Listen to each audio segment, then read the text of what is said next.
अस्सलाम वालेकुम नाज़रीन। ड्रामा सीरियल मनमर्जी की आने वाली नेक्स्ट एपिसोड बहुत ज़्यादा ज़बरदस्त होने वाली है। मंशा जिसके पाँव में फ्रैक्चर हो जाता है तो शुजा भी उसकी फ़िक्र में उसके पास दौड़ा चला आता है। हॉस्पिटल से वापस जब घर लेकर आने लगता है तो रास्ते में उसे कहता है, अगर तुम कहो तो तुम्हें तुम्हारे वालिदैन के घर छोड़ देता हूँ। तो मंशा शुजा को जवाब देती है कि आप ऐसा करें, मुझे किसी दारुल अमान में ही छोड़ दें।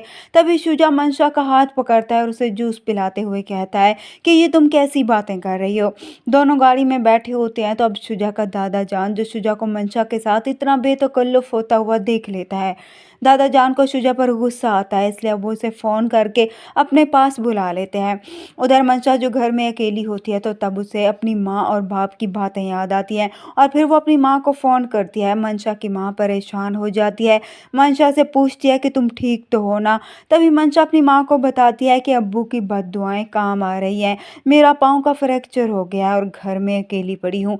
तो मंशा की माँ उसे कहती है कि इसलिए मेरा दिल बहुत घबरा रहा था, तुम्हारी तरफ से मुझे बहुत परेशानी लगी हुई थी। दूसरी तरफ हम देखेंगे शुजा के दादा उसे अपने पास बुलाकर उसे कहते हैं कि मैंने आपको एक लड़की के साथ ज्यादा ही बेतकल्लुफ़ होते हुए देखा है। वो लड़की कौन थी जिसको आप जूस पिला रहे थे? शुजा घबरा जाता है, उन्हें कहता है कि वो लड़की मेरी पेशेंट थी। कभी कभी कुछ पेशेंट को ज्यादा प्रोटोकॉल देना पड़ जाता है।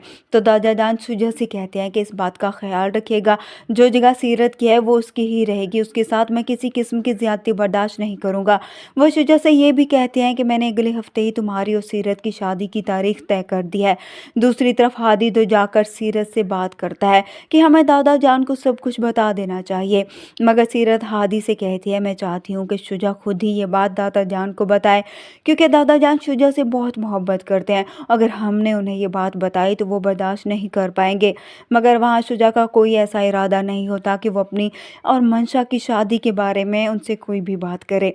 दूसरी तरफ ज़ारा जो अपनी फूफा और हमज़ा की बेरुखी और तानों से तंग आकर हमज़ा से बात करती है कि अगर मेरी माँ और बाप ने भाग के शादी की थी तो इसमें मेरा क्या कसूर है, मैं उस वक्त तो थी ही नहीं। अगर मैं वहाँ पर होती तो कभी भी उनको ऐसा नहीं करने देती, उन्हें बताती कि आपकी की गई गलतियों की सज़ा आपकी औलाद को ही भुगतनी पड़ती है। तभी हमज़ा को भी इस बात का एहसास होता है कि कहीं ना कहीं वो ज़ारा के साथ बहुत ज़्यादा ज़्यादती कर रहा है, इसलिए उसे मनाने की खातिर वो उसे एक रेस्टोरेंट में लेकर जाएगा।